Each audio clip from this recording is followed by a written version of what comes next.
Welcome to the Dice Tower, a series of video reviews about board and card games. Here are your hosts, Tom Vassell and Sam Healy.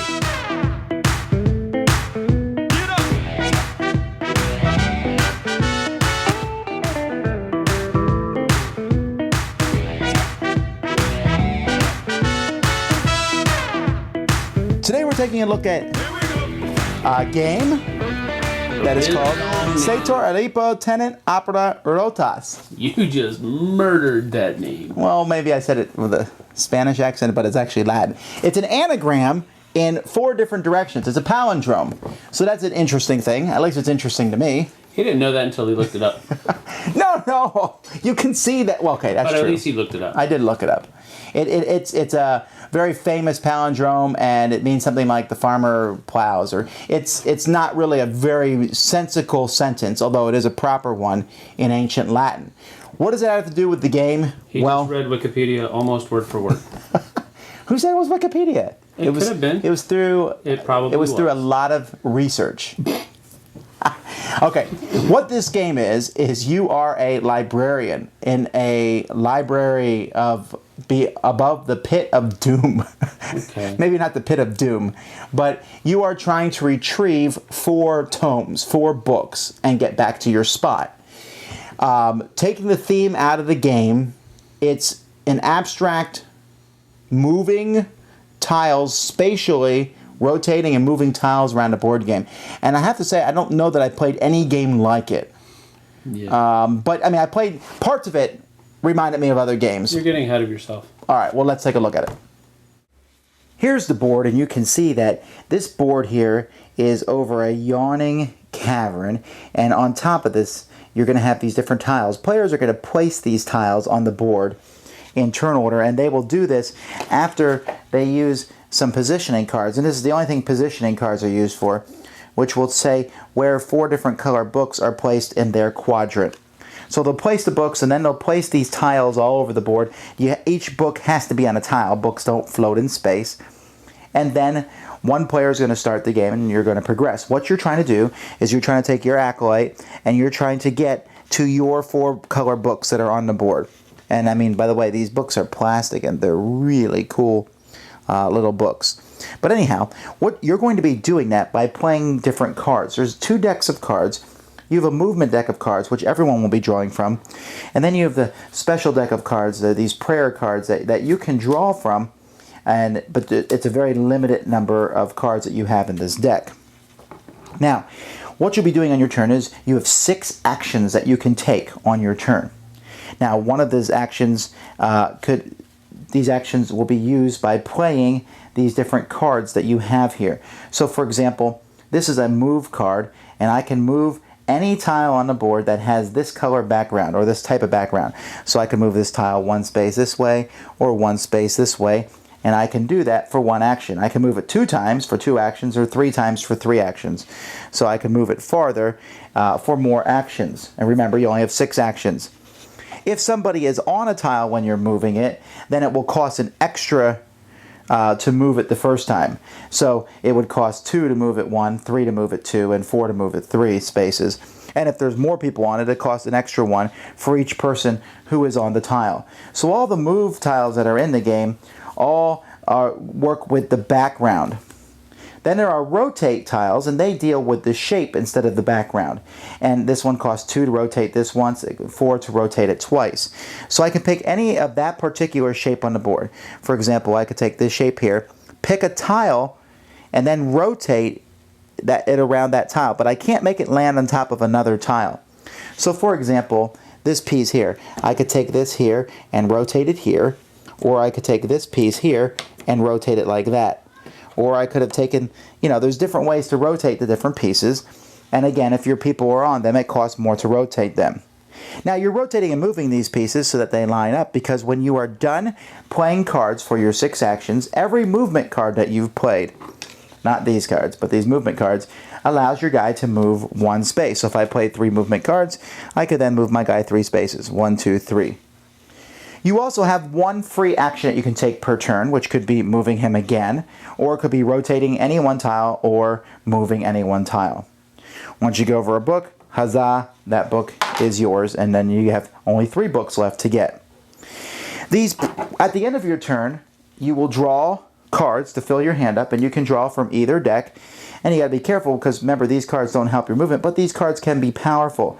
These cards have different things, like you can move yourself 4 spaces, or you can move someone else, or you can destroy tiles on the board. Simply take a tile that no one's on and take it off.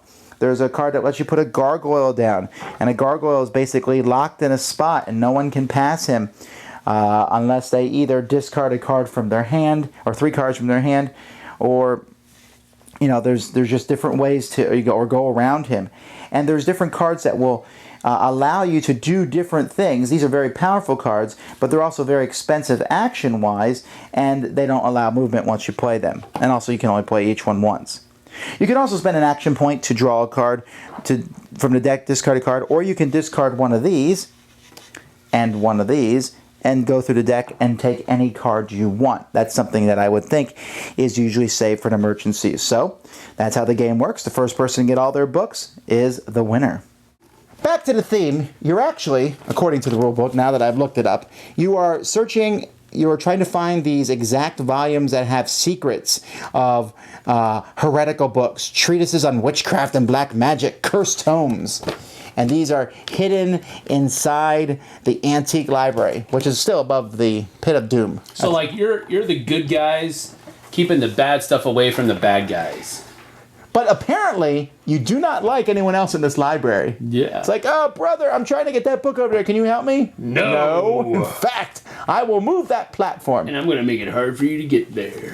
One of the things that's odd is this is most definitely an abstract game. But for some reason in my mind, when I looked at the board, I could imagine gears turning and the floors moving up. I don't know why. I could see this in like a movie, with things moving around.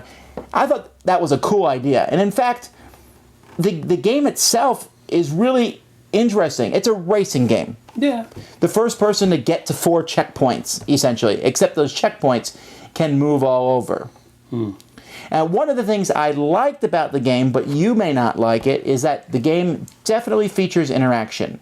You are encouraged to mess other people over. Oh, you have to. Because you want to move your own piece. You're like, well, I have to move a piece on the board. Well, move your piece. Yes. And too bad if that hurts you. The number of pieces you move determines how many spaces your librarian can move. We should use 40K librarian pieces. That would be awesome. I'm not convinced that a 40K librarian has ever been in a library. That's cool, though. That would be very awesome to have. Oh, I'm tempted to buy the game now just to do that. Okay. Anyway, you move your librarian the number of spaces by the number of tiles or pieces that you interacted with or changed on the board during your turn. So the more pieces you move, the further along the path that you need to go, your librarian can go. So if you've already moved all of your pieces into an area, it would behoove you to move some pieces out of the way for the other people. I agree. And it will happen right away, but as the game goes by, it becomes more pronounced because after a while you figure out who's winning, and it's like, hey, you know what? You shouldn't be winning. Yeah. So let me move you and or your book far away. Right. One of the things is this game is very spatial oriented. Mm-hmm. If you cannot think spatially, you will dislike this game. Very much so. Moving the pieces isn't hard. You can usually see that. I'll move this slide. But rotating them can sometimes be mentally gymnastics. It was for me. Yeah, no, it is. But I do want to make an interjection here. I'm kind of on the fence about spatial games. I like some of them, but not all of them. There's one that Don likes to play all the time, the Factory... Oh, Factory Fun. Factory Fun. Not fun, in my opinion. But that's a very spatial game where you're trying to connect all of the different pipes together and find the best connection. I hated that game, but I really enjoyed this one. But maybe you hated that game because there was a time limit to it? Maybe so. Maybe so. And because people are grabbing pieces you need. This one, you have a set of cards and you can do what you want. Right.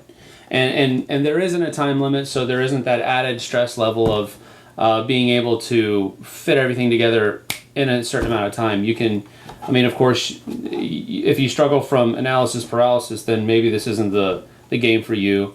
But I really enjoyed it. I had a great time with it. Yeah, I actually, when we started playing, I thought, oh, Sam isn't going to really like this game because he's not a big fan of abstracts. And it felt kind of abstract. I mean, like I said, I can see the theme. The pieces are amazing.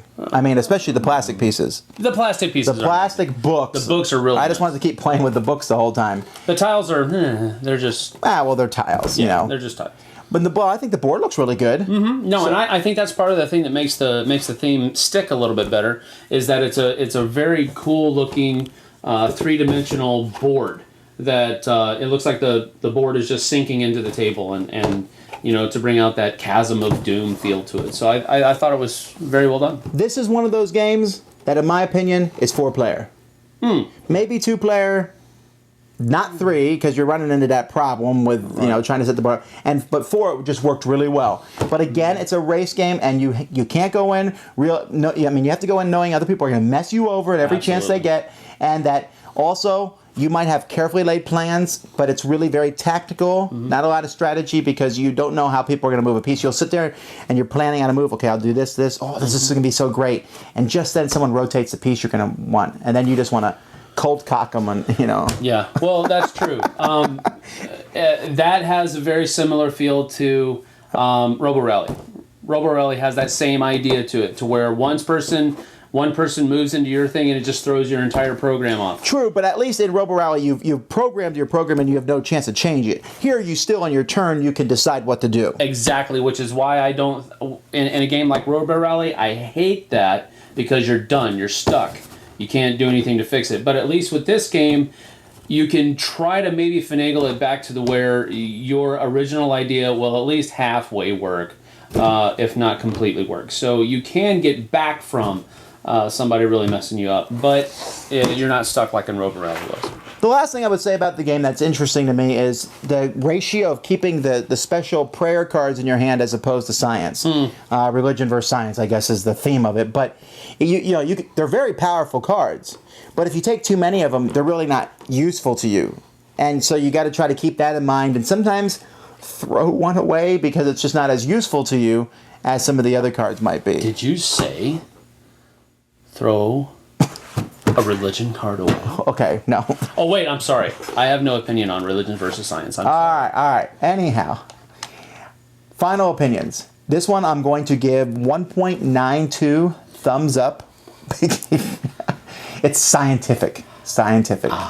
But I really did enjoy it. I mean, it's not a game that I'm sitting around going, I love it, gotta play it all the time. But I liked it. I would not turn it down because it's fun, it's interesting, and it really isn't that long of a game. Once you know what you're doing, I can easily see this game taking an hour. Probably longer, depending on how slow people like to think about moving the tiles around. Yep. But it really isn't that long of a... And yeah, you could even make it faster just by saying, we're only going to play with 3 books instead of 4. Yeah. But entertaining and fun. At its heart, it's a race game, but one I enjoyed. Yeah. My final thoughts is you should go out and get this if you can. I mean, unless you are totally vehemently opposed to spatial games or puzzle games or something like that, to where you have to put a little bit of cranial thought into your turn, probably before, during, and after your turn. Probably not for you. But if you enjoy player interaction, definitely go pick it up. This is right down that alley. I'm going to go ahead and give this a wing and a prayer up. Since he went the science. All right. Since he went the science way, I'll go the pseudo or the kind of dark magic religion way. I'm going to go wing and a prayer. So that's not exactly 2 up. I guess you could translate to 1.5. The wing doesn't really count as a prayer, but I'll go 1.5. I really enjoyed the game. Again, like Tom said, I'm not pounding down the door wanting to play it again. However, I will be and I will enjoy it the next time it hits the table. So, wing and a prayer up. All right. Thanks so much for watching the Dice Tower videos. Find more great videos and reviews, as well as our top-rated audio podcast at Dicetower.com. You can also find the latest board game news at Dicetowernews.com. I'm Eric Summerer, and you've been watching The Dice Tower. The Dice Tower is sponsored by Fun Again Games, the world's best game source. Fun Again Games has over 5,000 games available. Check them out at funagain.com.